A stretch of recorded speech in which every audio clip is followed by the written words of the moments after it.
આજરોજ ભુજ ખાતે ચાલુ વર્ષની ચોથી અને છેલ્લી રાષ્ટ્રીય લોક અદાલતનું આયોજન કરવામાં આવેલ હતું।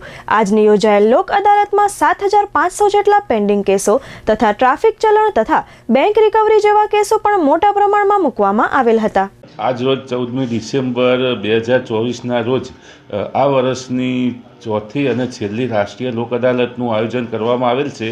આજ રોજની લોક અદાલતના આયોજન મુજબ સમાધાન થઈ શકે તેવા ફોજદારી કેસો અને સિવિલ દાવાઓ, લેણી રકમની માગણીની રકમો, જીબીના બિલો, લાઇટ બિલો તથા નળવેરા વગેરેને લગતી જે મેટરો છે તે ખૂબ જ મોટા પાયે મૂકવામાં આવેલ છે।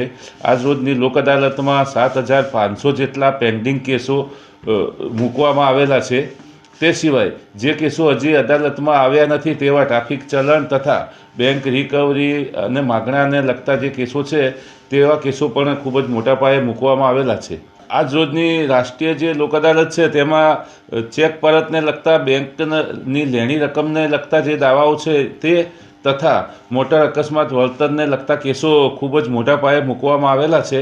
તે સિવાય અકસ્માત વળતરના કેસો અને લગ્ન જીવન સંબંધી જે તકરારો હતી એને લગતા કેસો પણ સારા એવા મૂકવામાં આવેલા છે। 10 જેટલી સંસ્થાઓ અને કંપનીઓ આજ રોજની લોક અદાલતમાં ભાગ લીધો છે અને આશા છે કે આજ રોજની લોક અદાલતમાં જે પેન્ડિંગ કેસો છે તે પૈકી 5 થી 6 હજાર જેટલા કેસો પૂરા થશે તથા ટ્રાફિક ચલણ અને બેંક રિકવરીના જે પ્રી ઇન્સ્ટિટ્યુશન કેસો છે તે પણ 5-7 હજાર જેટલા પૂરા થાય તેવી પૂરી શક્યતા છે। જે ટ્રાફિક ચલણને લગતા જે કેસો હોય તેમાં પણ આપણા ત્યાંથી લોક અદાલતની નોટિસ જારી કરવામાં આવે છે અને જે વ્યક્તિ ઉપર મેમો ગયો હોય તે વ્યક્તિ એમાં જણાવેલ લિંક ઉપર જો પેનલ્ટીની રકમ ભરપાઈ કરી દે તો એ મેટર એની પૂરી કરી દેવામાં આવે છે।